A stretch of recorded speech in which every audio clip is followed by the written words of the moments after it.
Okay, my name is Olushola Olajobi. I'm a visual artist and also an art historian by training.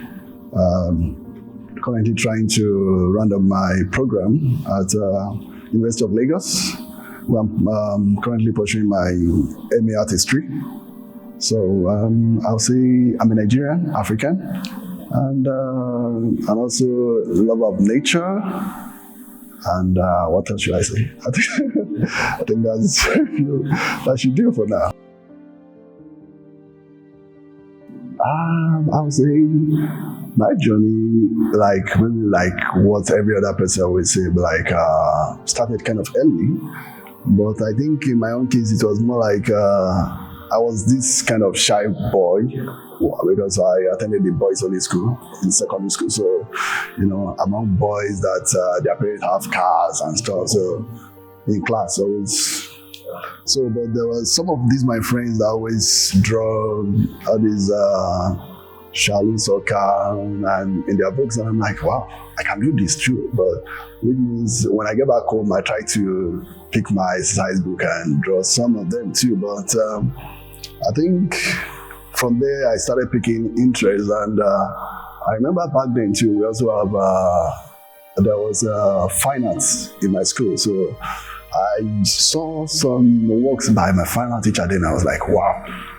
So men can actually be like this. So I think then too, the man shows I think some pictures of Michelangelo's work. The Da Vinci. I'm like, so human being can actually create stuff like this. So I think sculpture initially gave me that interest in art, and I think after school, everybody was like, I want to be an economist, I want to be this. So when any of my friends ask me like, what are you trying to get admission? I'm like, I want to be a business administrator. But deep down, I always apply for something else. So I think that was how it started. And although it was kind of painful, I think my first application, that was to Yaba Tech then. And I think on my own part, that was kind of a kind of overlook. I forgot to inform my dad that, okay, I'm applying to Yaba Tech. So getting the admission, I was like, sir, I'm going to Lagos. He was like, from Ibadan. Lagos, first of all, the cost of living, no family, the fact that he doesn't even want any family member to be like, hey, your son is here in Lagos, he needs something. I'm like, sir, please now. And that was kind of, I think, painful to me because the fact that I later lost the admission.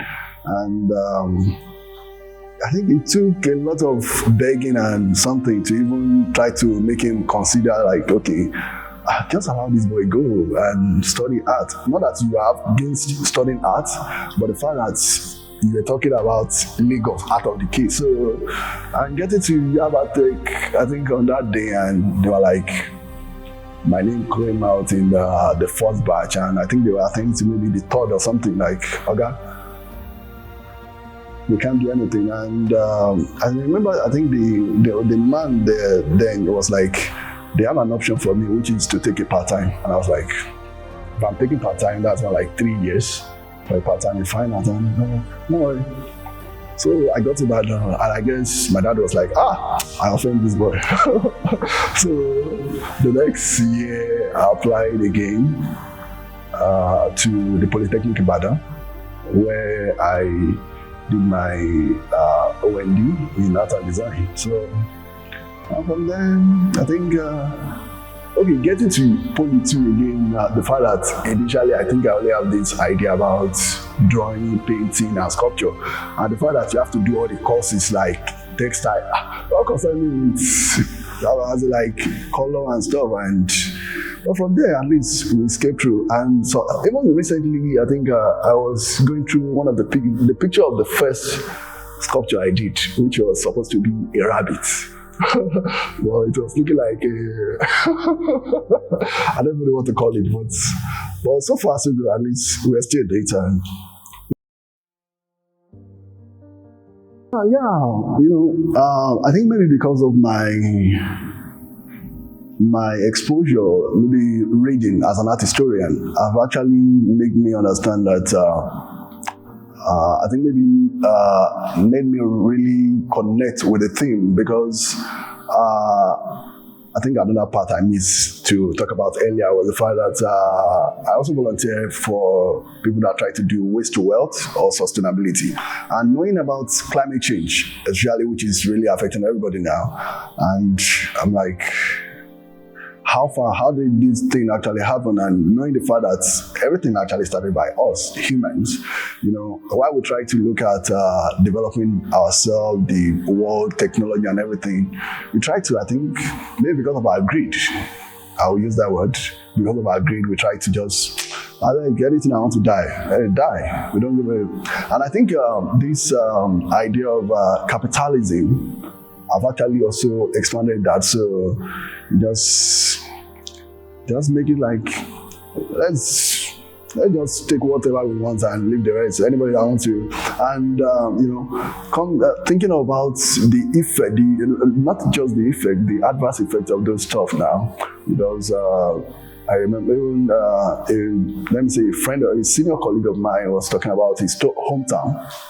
Because I'm from Ondo State, and the riverine part of Ondo State, and we were talking about, he was giving he went home recently, and gotten home, he discovered that there was more like overflow of water, and the fact that even apart from the overflow, there was also plastic, because his hometown is kind of also close to the main ocean. So, and he was like, even all the plastic around them was not even generated by them in that particular town, and we are like, how did it get there?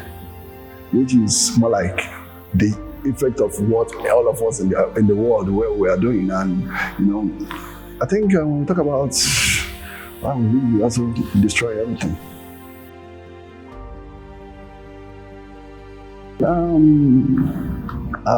For this particular exhibition, the works I'm actually working on, or I'm showcasing about, should I call them upcycled art using nylon? And the particular piece for the exhibition was actually, I did that piece during the COVID-19 lockdown. And before then, I've been trying to make some experiments about nylon waste and reading about what people have been doing about nylon waste around. And that time I was just home alone, you can't go out and everything. And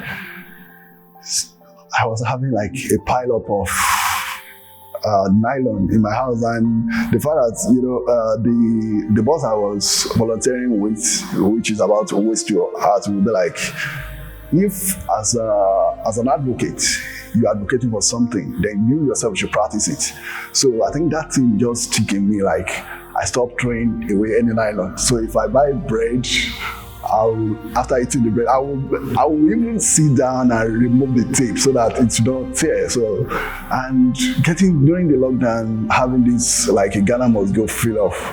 The big Ghana must go fill up with different kind of nylon, pure nylon, everything. I'm like, how do we go about this? So, and I remember seeing some works that have been weaving, and I'm like, I remember while in University of Benin, there are also textile. We did textile in our first 2 years or something. So I was like, okay, how do I try to merge these things together? And I went online trying to browse about how to create a loom, because I can't remember the last time I ever practiced textile. So I created a loom, and from there also, I think when I finished the piece, I was like, wow, this look beautiful. And I remember showing it to my boss then, and she was like, wow, guy, first of all, the fact that all this nylon during the lockdown, that's a story, because nobody actually expected it. And when you also look at it, I think what may have prompted that was actually by our own doing as humans too. Maybe even we could have just followed nature the way God created it. Maybe we won't have any pandemic or something. And when I shared the picture of the work with some people, they were like, "Are you sure this is actually nylon?" And I was like, "Yeah." They're like, "How do you come up with the variation in colors?" And I'm like, "Everybody crazy. We use nylon." And the fact that, reading about nylon and knowing that, okay, it was just more like something that was not really ancient. It was something discovered that started maybe as far back as maybe the beginning of 20th century or late 19th century. And the fact that the World War I actually prompted it, make it more like a massive market. So people started like creating plastics in all forms, and nylon being the more like the low density version of the plastic we have in our beverages and stuff. And I'm like, okay, how do we go about this? And I think that's that. And thinking about the effect of those nylon in, let me say, within my own environment, where I stay in Ibadan, even in Nigeria, and also knowing the fact that, okay, Ondo State is actually part of the Niger Delta region, and when you still think about the effect of crude oil waste, and even the remains of those extraction in the Niger Delta, whereby people cannot fish, people cannot live their normal life, and begin to ask yourself, we have nylon, but the crude, which is more like the major source of generating this nylon, is actually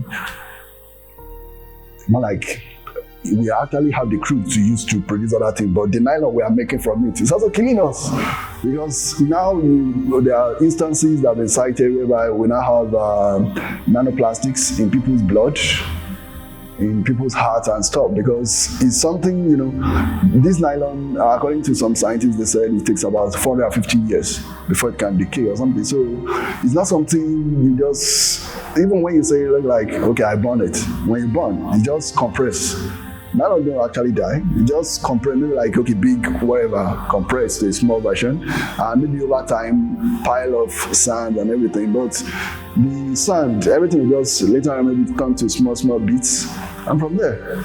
So I think my piece for this particular exhibition is something that makes me feel like it's high time we start talking about our greed as humans on Mother Nature, or what God actually created for us. So I hope that answered the question.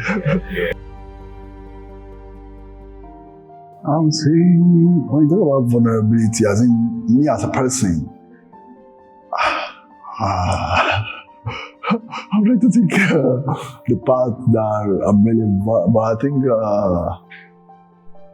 think I'm really vulnerable to a lot of things. I don't know. I mean, people, trust, and even sometimes I think my decisions too fail me sometimes.